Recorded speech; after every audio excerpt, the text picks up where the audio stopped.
How to respect others, কীভাবে অন্যকে সম্মান করবেন। শুনে একটু অদ্ভুত লাগছে, তাই না?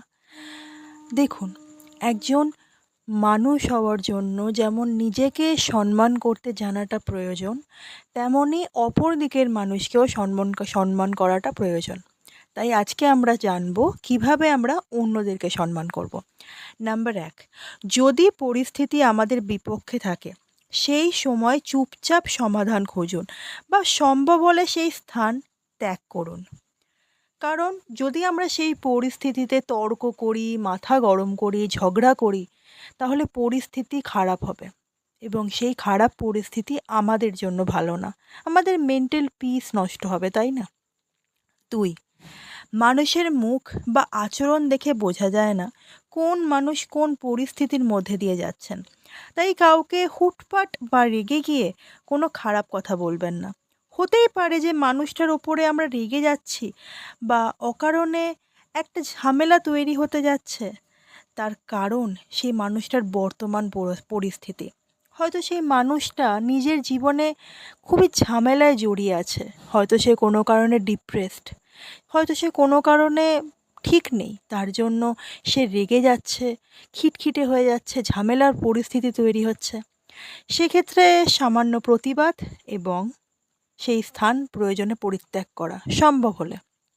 3, গীতাতে বলা হয়েছে যেমন ভীষণ নোংরা জলকে শোধন করা যায় না, তেমনি খুব খারাপ মানুষকে ভালো করা যায় না।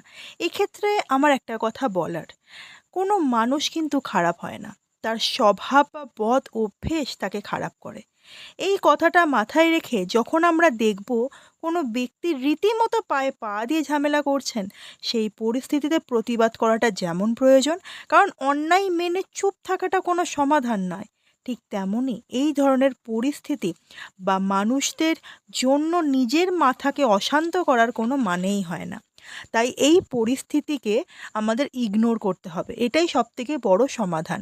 তাই যখন দেখছেন কোনো লাভ নেই, বেকার, কোনো প্রতিবাদ করাতেই মানুষটা থামছে না, ঝামেলা বাড়ছে, তাই এই সময় ইগনোর করুন এবং সময়ের ওপর ছেড়ে দিন সবটা। সম্ভব হলে সেই স্থান পরিত্যাগ করুন, অপেক্ষা করুন, দেখবেন টাইম হিলস এভরিথিং। নাম্বার 4, কাউকে টিজ করে অকারণে কষ্ট বা আঘাত দিয়ে কথা বলবেন না।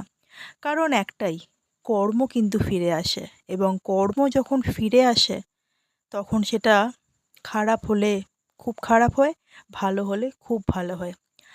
ভালো লাগবে না, কথা বলবেন না, কিন্তু অকারণে সমালোচনা করা, টিজ করে কথা বলা বা পুরনো অভিজ্ঞতা বা পুরনো বাজে অভিজ্ঞতার রাগ পুষে রাখবেন না।